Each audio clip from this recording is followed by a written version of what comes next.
The point of diminishing returns is the point on the graph where the rate of return on something changes from increasing to decreasing. The point of diminishing returns also happens to be a point of inflection since we change from increasing to decreasing.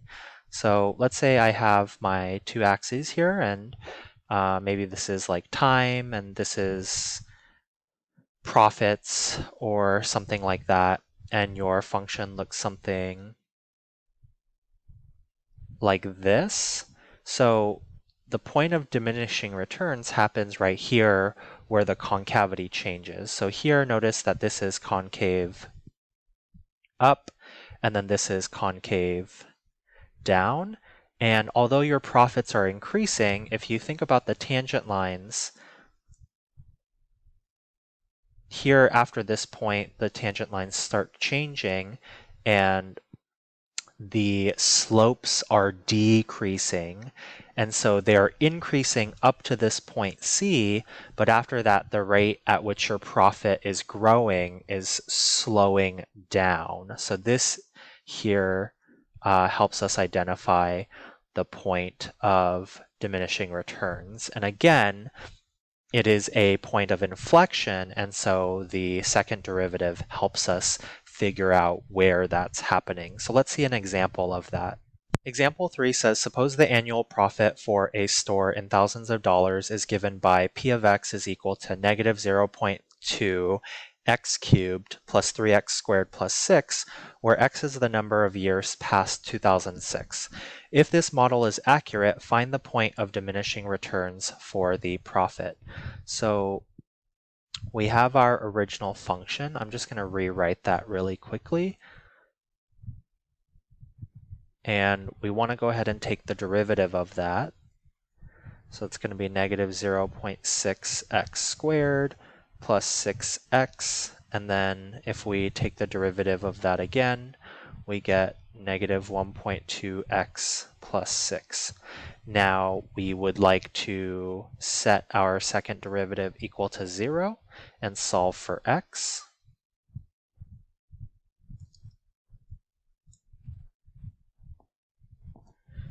Now we want to divide both sides by negative 1.2. And if we do that, we get x is equal to 5. And that means that at x equals 5, we have a possible point of inflection, and we want to test around 5. So some test numbers we can use are 4 and 6 for our second derivative. So I'm going to evaluate p double prime of 4.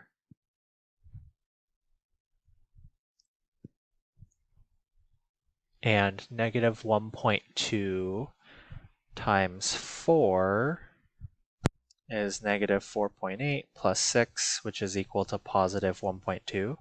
So this is positive. And then p double prime of 6 is equal to negative 1.2 times 6 plus 6. And that is equal to negative 7.2. And that simplifies to negative 1.2. So that's negative. So there's definitely a point of inflection happening at x equals 5. I'm going to erase this here. And I just want to quickly evaluate p of 5. And if you do that, you should end up getting 56. So thus 5, 56 is the point of inflection for the graph,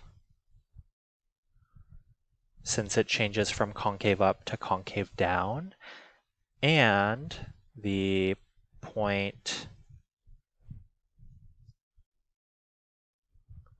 of diminishing returns for the profits is when x equals 5. And remember, that's 5 years after 2006, so in the year 2011. And the profits are $56,000.